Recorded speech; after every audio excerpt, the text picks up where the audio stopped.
Hi mga kakabs, meron nga pala ako ditong harina. Ito nga pala ay tira ng aking ginagawa na patire noong isang araw. Sayang naman pagitapon ko, kaya ayan ang naisipan ko, lagyan ko na lang siya ng cheese sa ilalim. Kung tinatawag dito ay parang game out, pero yan nga pala ay mayroon cheese sa ilalim, kaya yan ay aking lulutuin. Sayang kasi pag itatapon, madali lang naman siya gawin, kaya ayan, fight na, ginagawa ko na.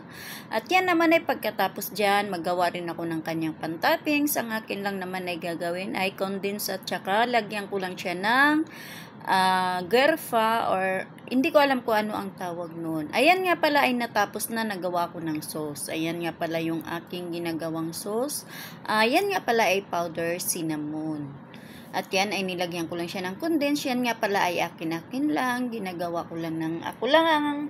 Sarili ko lang imbento yung sauce na yan. Kasi nakakaano naman yung puro na lang sugar.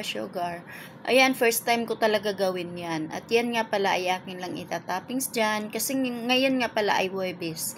Nakita ko nga pala yung aking natirang harina. Ay yung tinitimpla kong doon na ginagawa kong fatire. Kaya yan ang ginagawa ko. O diba may pang partner na sa kanilang tinatagay-tagay na coffee Arabic. Yan ay aking ibibigay sa kanila para naman ay kanilang ipapartner. Ayan nga pala ay tapos na yan. Pagkatapos yan ay bali nilagyan ko lang siya ng kaunting condense kasi parang konti lang yung nagawa ko. Ay syempre first time lang kasi ginagawa ko.